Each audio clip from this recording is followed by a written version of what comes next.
Today is a good day, it's a Monday, the sun is out, I'm going to go see my parents. I've got quite a lot of candle related things to do, and I just wanted to make a video. Today I wanted to make a video on productivity, how I managed to achieve a relative amount of things whilst working a full-time job. But I think we're going to need some coffee first.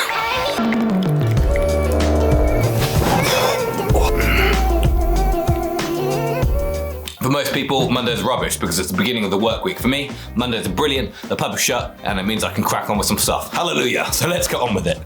And it's just one of those days where the light is perfect. It's one of those autumnal days, golden sort of hour pretty much all day. The leaves are turning a nice brown, crispy colour, and it's just a beautiful day.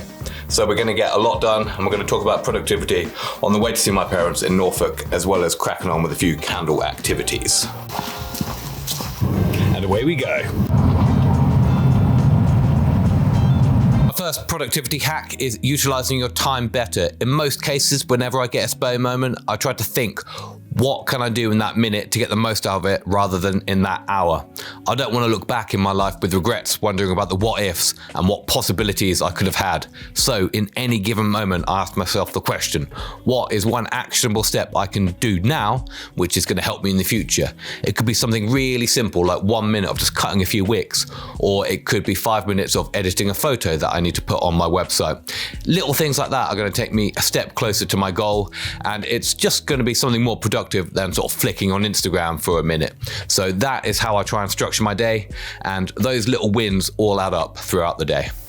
The next step is to work on 3 to 5 projects at a time. Now this one is a bit of an unpopular opinion, as most people say just work on one thing and just get that nailed, get that one sorted. But what I like to do is have a few different projects running side by side, each towards like a very similar goal. At this moment in time, it's candles for me. And it's not just making and selling candles, it's a website with a blog, YouTube videos, digital products, and so much more.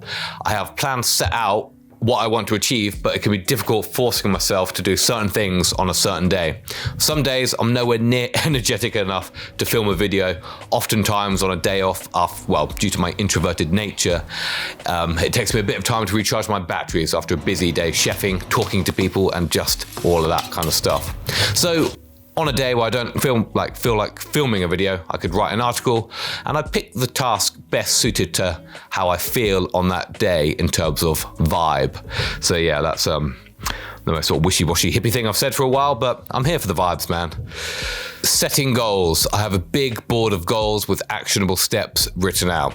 It's on my whiteboard in my office. I walk past it every single day, and it's always reminding me of what I need to get done. I don't have to get it all done, so I have a sort of set of short-term goals as well. And those can be things that I can tick off after a couple of months or even a couple of weeks. Like I mentioned in my previous income report video, one of those goals was to get my sort of blog to 500 page views a day.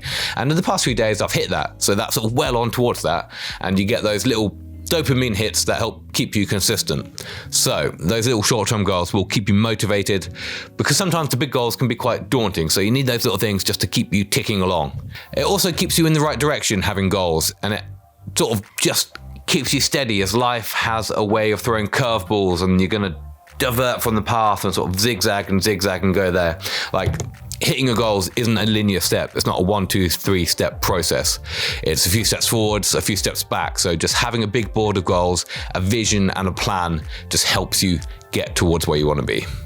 Now, instead of looking at productivity as a chore and a grind, look at it as a vehicle that's going to allow you to do the things you want to do in life.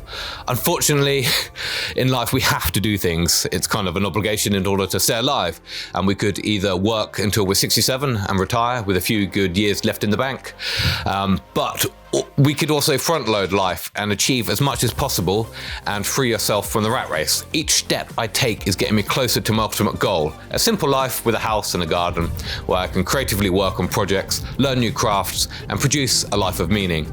Being able to take little trips away when I want, short breaks, and set my own schedule. And I want to get into early nights and early rises, but the problem with the throngs of hospitality, the hours are not very sociable, and you can't quite maintain that consistency. So the ultimate goal is to be free, and a beautiful quote I've heard recently from Chris Williamson: the magic you're looking for is in the hard work you're avoiding. And things like that help me stick to the plan and help me just carry on with it. So like I said, Don't look at productivity and work as a bad thing. Look at it as a means to helping you get towards the goal of being able to do what you want. And that is it, really. That's it for this video. I hope you found these tips useful. These 4 things have helped me stay relatively productive in the last several years. I don't feel like I get as much done as I want, but I certainly achieve a lot more than some people. So if you found it useful, give it a like and subscribe to the channel. See you later.